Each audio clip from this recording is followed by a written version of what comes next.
ਦਰਸ਼ਕੋ break ਤੋਂ ਬਾਅਦ ਤੁਹਾਡਾ ਸਵਾਗਤ ਹੈ ਜੀ। ਡਾਕਟਰ ਸਾਹਿਬ ਹੁਣ ਸਾਡੇ ਦਰਸ਼ਕਾਂ ਨੂੰ ਦੱਸੋ ਅੱਜ ਦੇ ਦਿਨ ਦੀ ਇਤਿਹਾਸਕ ਅਹਿਮੀਅਤ। ਇਤਿਹਾਸਕ ਅਹਿਮੀਅਤ ਮੈਂ ਤਾਂ ਕਿਹਾ ਜੇ ਤੁਸੀਂ ਹੋਰ ਪੜ੍ਹਨਾ ਕੋਈ। ਨਹੀਂ ਬਸ ਇੰਨੇ ਬਹੁਤ ਅੱਜ ਦੀ ਤੁਸੀਂ ਸਾਡੇ ਦਰਸ਼ਕਾਂ ਨੂੰ ਦੱਸੋ ਇਤਿਹਾਸ ਬਾਰੇ ਉਹ ਡੀਕਦੇ ਹੋਣੇ ਨੇ। ਹਾਂ ਇਹ ਵੀ ਠੀਕ ਜੀ। ਸਿੱਖ ਇਤਿਹਾਸ ਦੇ ਹਵਾਲੇ ਨਾਲ 1710 ਚ ਅਸੀਂ ਅੱਗੇ ਜ਼ਿਕਰ ਕੀਤਾ ਹੈ ਕਿ ਕਿਵੇਂ 12 ਮਈ ਨੂੰ ਚੱਪੜ ਚਿੜੀ ਦੀ ਜੰਗ ਹੋਈ। 14 ਮਈ ਨੂੰ ਸਰਹੰਦ ਤੇ ਸਿੰਘਾਂ ਨੇ ਆਪਣਾ ਝੰਡਾ ਝੁਲਾਇਆ ਜੀ। ਬਹਾਦਰ ਸ਼ਾਹ ਜਿਹੜਾ ਕਿ ਦੱਖਣ ਦੇ ਵਿੱਚ ਸੀ, ਉਹਨੂੰ ਪਤਾ ਲੱਗਾ, ਉਹ ਖਬਰ ਉਹ ਯੂਪੀ ਤੱਕ ਪਹੁੰਚਿਆ ਸੀ। ਉਹਨੇ ਆਪਣੇ ਅਖੀਰਲੇ ਭਰਾ ਨੂੰ ਵੀ ਮਾਰ ਕੇ ਸਾਰੇ ਤਖਤ ਦੇ ਵਾਰਿਸ ਖਤਮ ਕਰ ਦਿੱਤੇ। ਔਰ ਫਿਰ ਉਹਨੂੰ ਪਤਾ ਲੱਗਾ ਵੀ ਬੰਦਾ ਸਿੰਘ ਬਹਾਦਰ ਨੇ ਤਾਂ ਸਢੌਰਾ, ਸਮਾਣਾ, ਇਹ ਸਾਰੇ ਸੋਨੀਪਤ ਤੋਂ ਲੈ ਕੇ ਸਰਹੰਦ ਵੀ ਫਤਿਹ ਕਰ ਲਿਆ ਤੇ ਉਹਨੇ ਜਿਹੜਾ ਆਰਡਰ ਕੱਢਿਆ ਕਿ ਸਭ ਨਾਨਕ ਸ਼ਾਹ ਜਿਹੜੇ ਨੇ ਉਹਨਾਂ ਦੇ ਮੁਰੀਦ ਗੁਰੂ ਨਾਨਕ ਦੇ ਸਿੱਖ ਸਾਰਿਆਂ ਨੂੰ ਮਾਰ ਦਿਓ। ਔਰ ਜਿਹੜਾ ਆਪ ਵੀ ਫੌਜ ਲੈ ਕੇ ਉਹਨੇ ਕੂਚ ਕੀਤਾ ਜੀ। ਹੁਣੇ ਹੀ ਅਸੀਂ ਮਹਾਨ ਕੋਸ਼ ਦਾ ਜ਼ਿਕਰ ਕੀਤਾ ਹੈ ਭਾਈ ਕਾਹਨ ਸਿੰਘ ਨਾਭਾ ਦੇ। 1912 ਦੇ ਵਿੱਚ ਅੱਜ ਦੇ ਦਿਨ ਉਹਨਾਂ ਨੇ ਇਹਦੀ ਸ਼ੁਰੂਆਤ ਕੀਤੀ ਲਿਖਣ ਦੀ। ਲਗਭਗ 14 ਸਾਲ ਦਾ ਟਾਈਮ ਲੱਗਾ। ਮਹਾਰਾਜਾ ਪਟਿਆਲਾ ਨੇ ਉਹਨਾਂ ਦਾ ਸਾਰਾ ਜਿਹੜਾ ਕਾਫੀ ਖਰਚਾ ਉਸ ਦੇ ਲਈ ਔਰ ਪ੍ਰਿੰਟ ਵੀ ਉਹਨਾਂ ਨੇ ਕਰਾਇਆ। ਸੋ ਅੱਜ ਵੀ ਜਿਹੜਾ ਮਹਾਨ ਕੋਸ਼ ਹੈ, ਐਨਸਾਈਕਲੋਪੀਡੀਆ ਹੈ, ਉਸ ਦੇ ਵਿੱਚ ਬਹੁਤ ਸਾਰੀ ਜਾਣਕਾਰੀ ਹੈ ਜਿਹੜੀਆਂ ਸਾਡੀਆਂ ਯੂਨੀਵਰਸਿਟੀਆਂ ਵੀ ਰਲ ਕੇ ਨਹੀਂ ਪ੍ਰੋਡਿਊਸ ਕਰ ਸਕੀਆਂ। 1922 ਚ ਅਕਾਲੀ ਲਹਿਰ ਚੱਲ ਰਹੀ ਸੀ, ਬਰਾਬਰ ਬੱਬਰ ਅਕਾਲੀ ਲਹਿਰ ਚੱਲੀ। ਉਹਨਾਂ ਨੇ ਜਿਹੜੇ ਟਾਊਟ ਨੇ ਉਹ ਸੋਧਣੇ ਸ਼ੁਰੂ ਕੀਤੇ ਔਰ ਉਹ ਜਾਰੀ ਰਹੀ ਗੱਲ। 2012 ਚ ਸ਼ਹੀਦੀ ਯਾਦਗਾਰ ਸੰਤ ਭਿੰਡਰਾਂਵਾਲੇ ਔਰ ਸ਼ਹੀਦ ਸਿੰਘਾਂ ਦੀ ਯਾਦ ਚ ਬਣਨੀ ਸ਼ੁਰੂ ਹੋਈ ਅਕਾਲ ਤਖਤ ਸਾਹਿਬ ਦੇ ਨਾਲ ਝੰਡੇ ਬੁੰਗੇ ਦੇ ਕੋਲ। ਔਰ 27 ਅਪ੍ਰੈਲ 2013 ਨੂੰ ਇਹ ਕੰਪਲੀਟ ਹੋ ਗਈ ਔਰ SGPC ਦੇ ਹਵਾਲੇ ਕਰ ਦਿੱਤੀ ਗਈ ਜੀ। 2007 ਦੇ ਵਿੱਚ ਸਰਸਾ ਸਾਧ ਨੇ ਕੋਝੀ ਹਰਕਤ ਕੀਤੀ ਸੀ, 10ਵੇਂ ਪਾਤਸ਼ਾਹ ਦੀ ਪੋਸ਼ਾਕ ਪਹਿਨ ਕੇ ਡਰਾਮਾ ਕੀਤਾ ਕਿ ਜੀ ਉਹ ਜਾਮੇ ਇਨਸਾਨ ਕਿ ਜੀ ਮੈਂ ਅੰਮ੍ਰਿਤ ਤਿਆਰ ਕੀਤੇ।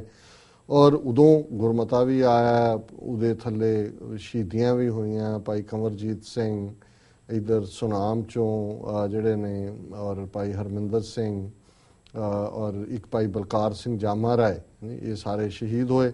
ਪਰ ਬਾਦਲ ਨੇ ਨਾਲ ਸਮਝੌਤਾ ਕਰ ਲਿਆ ਔਰ ਕੋਈ ਜਿਹੜਾ ਚਲਾਨ ਪੇਸ਼ ਕਰਨਾ ਸੀ ਉਹ ਨਹੀਂ ਕੀਤਾ। 2 ਅਗਸਤ 2014 ਨੂੰ ਉਹ ਕੇਸ ਜਿਹੜਾ ਸੀ ਉਹ ਸੌਦਾ ਸਾਹਿਬ ਦੇ ਖਿਲਾਫ ਖਤਮ ਹੋ ਗਿਆ ਜੀ। ਵਰਲਡ ਹਿਸਟਰੀ ਦੇ ਹਵਾਲੇ ਨਾਲ 1498 ਦੇ ਵਿੱਚ ਅੱਜ ਦੇ ਦਿਨ ਵਾਸਕੋ ਡੀ ਗਾਮਾ ਜਿਹੜਾ ਪੁਰਤਗਾਲੀ ਸੀ, ਸਮੁੰਦਰੀ ਰਸਤੇ ਰਾਹੀਂ ਕਾਲੀਕਟ ਪਹੁੰਚਿਆ। ਇਹ ਉਹੀ ਟਾਈਮ ਸੀ ਕਿ ਇੱਧਰ 1492 ਦੇ ਵਿੱਚ ਕੋਲੰਬਸ ਅਮਰੀਕਾ 'ਚ ਪਹੁੰਚਿਆ ਸੀ। ਸੋ ਇਹਨਾਂ ਨੇ ਦੁਨੀਆ ਜਿਹੜੀ ਆ ਉਹ ਲੱਭਣ ਦੇ ਨਾਲ ਨਾਲ ਫਿਰ ਕਬਜ਼ਾ ਕਰਨੇ ਵੀ ਸ਼ੁਰੂ ਕੀਤੇ ਜੀ। 1830 ਦੇ ਵਿੱਚ ਫਾਊਂਟੇਨ ਪੈਨ, ਅੱਜ ਤਾਂ ਹੁਣ ਬਾਲ ਪੈਨ ਆ ਗਏ ਨੇ, ਫਾਊਂਟੇਨ ਪੈਨ ਹੁੰਦੇ ਸੀ ਸਿਆਹੀ ਭਰ ਕੇ ਡੁੱਲ ਵੀ ਜਾਂਦੇ ਸੀ। ਪੇਪਰ ਦੇਣ ਜਾਓ ਬਹੁਤੀ ਵਾਰੀ ਡੁੱਲੇ ਹੁੰਦੇ ਸੀ ਤੇ ਫਿਰ ਉਹ ਕਹਿੰਦਾ ਸੀ ਪੇਪਰ ਵਧੀਆ ਹੋਏਗਾ, ਜਦੋਂ ਸਿਆਹੀ ਡੁੱਲ ਜਾਏ ਨਾ ਪੇਪਰ ਵਧੀਆ ਹੋਏਗਾ। ਇਹਦਾ ਮਤਲਬ ਜਿਹੜਾ ਨਲਾਇਕ ਜਿਹਨੂੰ ਸ਼ੀਸ਼ੀ ਨਹੀਂ ਸਾਂਭਣੀ ਆਏ ਉਹ ਪੇਪਰ ਲਿਖੇਗਾ। ਪਰ ਚਲੋ ਹੌਸਲਾ ਦੇਣ ਨੂੰ ਕਹਿ ਦਿੰਦੇ ਨੇ, ਜਿਵੇਂ ਅੰਨੇ ਨੂੰ ਸੂਰਮਾ ਕਹਿ ਦਿੰਦੇ ਨੇ। 1861 ਦੇ ਵਿੱਚ ਕੈਂਟਕੀ ਨੇ ਇਹ ਐਲਾਨ ਕੀਤਾ ਕਿ ਜੀ ਜਿਹੜੀ ਸਿਵਲ ਵਾਰ ਚੱਲ ਰਹੀ ਹੈ ਉਹਦੇ 'ਚ ਅਸੀਂ ਕੋਈ ਧਿਰ ਨਹੀਂ, ਅਸੀਂ ਨਿਊਟਰਲ ਹੈ ਜੀ। 1892 'ਚ ਜਾਰਜ ਸੈਂਪਸਨ ਨੇ ਕੱਪੜੇ ਜਿਹੜੇ ਡਰਾਇਰ ਹੈ ਇਹਦਾ ਪੇਟੈਂਟ ਲਿਆ। ਨਹੀਂ ਤਾਂ ਫਿਰ ਤੁਹਾਨੂੰ ਇਹ ਨਾ ਕੱਪੜੇ ਸਭ ਦੇ ਧੋ ਕੇ ਧੁੱਪੇ ਸੁਕਾਉਣ ਦੇਣਾ ਸੀ ਰੱਸੀ ਦੇ ਉੱਤੇ। ਪਹਿਲਾਂ ਧੋ ਸਾਰਾ ਦਿਨ ਥਾਪੀ ਦੇ ਨਾਲ ਕੁੱਟੋ, ਉਹ ਕੰਮ ਵਾਸ਼ਰ ਕਰ ਦਿੰਦਾ ਹੁਣ। ਫਿਰ ਧੁੱਪੇ ਪਾਓ, ਫਿਰ ਉਸ ਨੂੰ ਤਹਿ ਲਾਓ। ਇਹ ਹੁਣ ਤੁਸੀਂ ਥੈਂਕ ਯੂ ਕਰੋ ਇਹਦਾ ਜਾਰਜ ਸੈਂਪਸਨ ਦਾ, ਜਿਹਨੇ ਕਲੋਥ ਡਰਾਇਰ ਦਾ ਲਿਆ। ਬੀਬੀਆਂ ਨੂੰ ਖਾਸ ਤੌਰ ਤੇ ਕਰਨਾ ਚਾਹੀਦਾ, ਬੰਦੇ ਤਾਂ ਕਰਦੇ ਕੁਛ ਨਹੀਂ ਸੀ ਨਕੰਮੇ। ਉਹਨਾਂ ਨੇ ਵਿਚਾਰਿਆਂ ਦੇ ਹਵਾਲੇ ਕਰ ਦਿੰਦਾ ਸੀ ਵੀ ਕਰੋ ਯਾ ਕੱਪੜਿਆਂ ਦਾ ਕੰਮ ਵੀ ਰੋਟੀ ਤੋਂ ਇਲਾਵਾ ਜੀ। 1902 ਚ ਕਿਊਬਾ ਨੇ ਸਪੇਨ ਤੋਂ ਆਜ਼ਾਦੀ ਲਈ। 1927 ਚ ਟ੍ਰੀਟੀ ਆਫ ਜੱਦਾ ਹੋਈ, ਜੱਦਾ ਇਹਨੂੰ ਕਹਿੰਦੇ ਨੇ, ਜਿਹਦੇ ਥੱਲੇ ਸਾਊਦੀ ਅਰੇਬੀਆ ਬ੍ਰਿਟਨ ਤੋਂ ਅਲੱਗ ਦੇਸ਼ ਬਣਿਆ। 1940 ਦੇ ਵਿੱਚ ਆਈਗਰ ਸਿਕੋਰਸਕੀ ਨੇ ਹੈਲੀਕਾਪਟਰ ਇਨਵੈਂਟ ਕੀਤਾ ਔਰ 1978 ਦੇ ਵਿੱਚ ਇੱਕ ਅਮਰੀਕਨ ਬੀਬੀ ਮੈਵਿਚ ਹਚਿਨਸਨ ਨੇ 3000 ਮੀਲ US, ਇੱਕ ਸਟੇਟ ਤੋਂ ਦੂਜੇ ਤੱਕ ਇੱਕ ਕੋਰਸ 3000 ਮੀਲ ਬਣਦਾ, ਉਹ 69 ਦਿਨਾਂ ਦੇ ਵਿੱਚ ਦੌੜ ਕੇ ਪੂਰਾ ਕੀਤਾ। ਔਰ 2010 ਚ ਅੱਜ ਦੇ ਦਿਨ ਪੈਰਿਸ ਦੇ ਅਜਾਇਬ ਘਰ ਚੋਂ 10 ਕਰੋੜ ਯੂਰੋ ਦੀਆਂ 5 ਪੇਂਟਿੰਗਸ ਜਿਹੜੀਆਂ ਨੇ ਉਹ ਚੋਰੀ ਹੋਈਆਂ ਜੀ। ਡਾਕਟਰ ਸਾਹਿਬ ਤੁਹਾਡਾ ਬਹੁਤ ਬਹੁਤ ਸ਼ੁਕਰੀਆ। ਤੁਸੀਂ ਹੁਣ ਸਾਡੇ ਦਰਸ਼ਕਾਂ ਨੂੰ ਦੱਸੋ ਅੱਜ ਦਾ ਵਿਚਾਰ। ਨੋ ਕੁਐਸਚਨ ਸਵਾਲ ਨਹੀਂ ਨਹੀਂ ਤੁਸੀਂ ਹੁਣ ਕਰਨ ਲੱਗ ਗਏ ਹੋ ਮਨ ਮਰਜ਼ੀ, ਫਿਰ ਇਹ ਦੇਖ ਲਓ। ਡਾਕਟਰ ਸਾਹਿਬ ਟਾਈਮ ਦੇਖਣਾ ਪੈਣਾ ਨਾ। ਟਾਈਮ ਜੇ ਮੈਂ ਹੁਣ ਅੱਜ ਦੇ ਵਿਚਾਰ ਤੇ 10 ਮਿੰਟ ਲਾਤੇ ਫਿਰ ਚਲੋ ਫਿਰ ਪਿਛਲੀ ਕਾਰਡ ਨਿਕਲ ਜਾਏਗੀ। ਠੀਕ ਹੈ ਡਾਕਟਰ ਸਾਹਿਬ। ਅੱਜ ਦੇ ਵਿਚਾਰ ਲਈ ਅਸੀਂ ਗੌੜੀ ਕਬੀਰ ਜੀ ਜੀ ਦਾ ਸ਼ਬਦ ਚੁਣਿਆ, ਗੌੜੀ ਰਾਗ ਦਾ। ਜੀ। ਜੋ ਜਨ ਪਰਮਿਤ ਪਰਮਨ ਜਾਣਾ, ਬਾਤਨ ਹੀ ਬੈਕੁੰਠ ਸਮਾਨਾ। ਨਾ ਜਾਣਾ ਬੈਕੁੰਠ ਕਹਾ ਹੀ, ਜਾन जान सब कहें तहा ही। कहन कहावन नहीं पतियई है, तो मन माने जाते होमै जई है। जब लग मन बैकुंठ की आस, तब लग होए नहीं चरण निवास। कहो कबीर एहो कहिए काहे, साध संगत बैकुंठे आए। जी। इस शब्द च कबीर साहब ने दो ਜਿਹੜੇ ਅਸੀਂ ਕੈਟਾਗਰੀ ਦੇ ਲੋਕ ਹੈ, ਇੱਕ ਤਾਂ ਬਾਤਨ ਹੀ ਚੱਕ ਚਾਰ ਲਵਈ ਹੈ ਕਿ ਗੱਲਾਂ ਦੇ ਨਾਲ ਹੀ ਅਸੀਂ ਸਾਰਾ ਸੰਸਾਰ ਥੱਲੇ ਸੁੱਟ ਦਿੰਨੇ। ਇਸੇ ਤਰ੍ਹਾਂ ਹੀ ਇੱਕ ਰੱਬ ਦੇ ਨਾਲ ਪਿਆਰ ਕਰਨੇ, ਜਿਸ ਨੂੰ ਗੁਰੂ ਕਲਗੀਧਰ ਪਾਤਸ਼ਾਹ ਨੇ ਫਰਮਾਇਆ ਕਿ ਸਾਚ ਕਹੋ ਸੁਨ ਲਿਓ ਸਭੈ, ਜਿਨ ਪ੍ਰੇਮ ਕੀਓ ਤਿਨ ਹੀ ਪ੍ਰਭ ਪਾਇਓ। ਉਹ ਪ੍ਰੇਮ ਇਸ਼ਕ ਹਕੀਕੀ ਜਿਹੜਾ ਕਿ ਕਿਸੇ ਜ਼ਬਾਨ ਦਾ ਮੁਤਾਜ ਨਹੀਂ, ਜਿਹੜਾ ਕਿਸੇ ਦਿਖਾਵੇ ਦਾ ਮੁਤਾਜ ਨਹੀਂ, ਜਿਹੜਾ ਕੋਈ ਢੋਲ ਦੇ ਡਗੇ ਨਾਲ ਕਿਸੇ ਨੂੰ ਦਿਖਾਣ ਦੀ ਲੋੜ ਨਹੀਂ। ਇਹ ਪ੍ਰੀਤਮ ਤੇ ਪਿਆਰੇ ਦੇ ਵਿੱਚ ਰੂਹ ਤੇ ਨਿਰੰਕਾਰ ਦੀ ਪ੍ਰੀਤ ਹੈ, ਜਿਸ ਨੂੰ ਰੱਬ ਜਾਣਦਾ ਔਰ ਬੜੀ ਚੰਗੀ ਤਰ੍ਹਾਂ ਉਸ ਸਾਰੀ ਆਵਾਜ਼ ਨੂੰ ਜਿਹੜਾ ਉਹ ਬਿਨਾਂ ਬੋਲਿਆਂ ਵਿਣ ਬੋਲਿਆਂ ਸਭ ਕੁਝ ਜਾਣਦਾ, ਕਿਸ ਆਗੇ ਕੀਚੇ ਅਰਦਾਸ। ਅਸੀਂ ਬੜੇ ਔਰਨਾਮੈਂਟਲ ਸ਼ਬਦ ਕਹਿ ਸਕਦੇ ਹਾਂ ਦੁਨੀਆ ਨੂੰ ਲੁਭਾਉਣ ਲਈ, ਅੱਖਾਂ ਬੰਦ ਕਰਕੇ ਬੜੀ ਬੜੀ ਕਥਾ ਕਰ ਸਕਦੇ ਹਾਂ, ਵਿਖਿਆਨ ਕਰ ਸਕਦੇ ਹਾਂ, ਪਰ ਬਹੁਤ ਵਾਰ ਉਹ ਸਖਣਾ ਹੀ ਹੁੰਦਾ ਹੈ। ਔਰ ਕਬੀਰ ਸਾਹਿਬ ਨੇ ਉਹਨਾਂ ਫਰਮਾਇਆ ਕਿ ਜੋ ਜਨ ਪਰਮਿਤ ਪਰਮਲ ਜਾਣਾ, ਕਿ ਜਿਹੜਾ ਬੰਦਾ ਇਹ ਕਲੇਮ ਕਰਦਾ ਹੈ ਕਿ ਮੈਂ ਉਸ ਰੱਬ ਨੂੰ ਜਾਣਦਾ ਜਿਸ ਨੂੰ ਮਾਪਿਆ ਨਹੀਂ ਜਾ ਸਕਦਾ, ਪਰਮਿਤ ਪਰਮਨ ਹੈ ਜਿਸ ਬਾਰੇ ਸੋਚਿਆ ਨਹੀਂ ਜਾ ਸਕਦਾ। ਔਰ ਜਿਹੜਾ ਕੋਈ ਦਾਅਵਾ ਕਰਦਾ ਕਿ ਜੀ ਮੈਂ ਤਾਂ ਰੱਬ ਨੂੰ ਮਿਲਿਆ ਹੋਇਆ, ਜੀ ਰੱਬ ਨੇ ਮੈਨੂੰ ਦੀਦਾਰ ਦਿੱਤੇ, ਮੈਨੂੰ ਤਾਂ ਰੱਬ ਆਇਆ, ਗੁਰੂ ਨਾਨਕ ਸਾਹਿਬ ਦੇ ਦਰਸ਼ਨ ਮੈਨੂੰ ਹੋਏ, ਜਿਵੇਂ ਆਮ ਹੁੰਦੀਆਂ ਸੀ, ਹੁਣ ਤਾਂ ਘਟ ਗਏ ਕਹਾਣੀਆਂ, ਬਟ ਅਕਸਰ ਇਹ ਹੁੰਦੀਆਂ ਸੀ।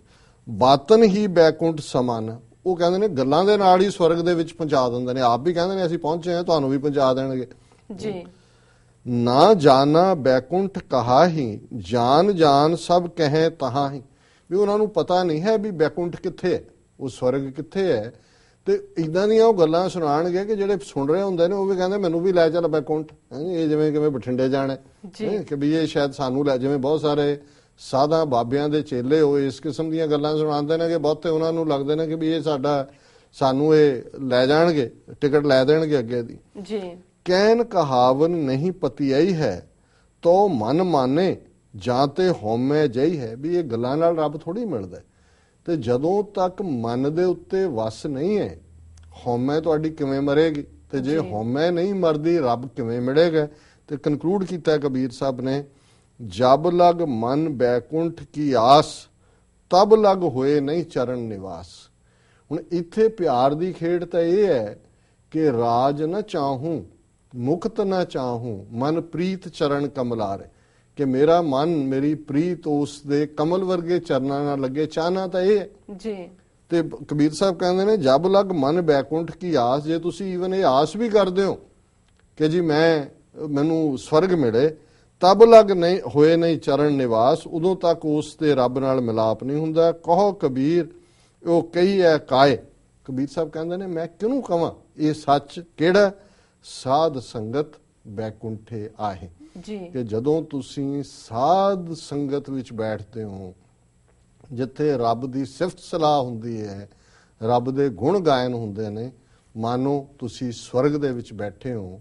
ਉਹੀ ਪਲ ਨੇ ਜਿਹੜੇ ਤੁਹਾਨੂੰ ਰੱਬ ਨਾਲ ਜੋੜਦੇ ਨੇ।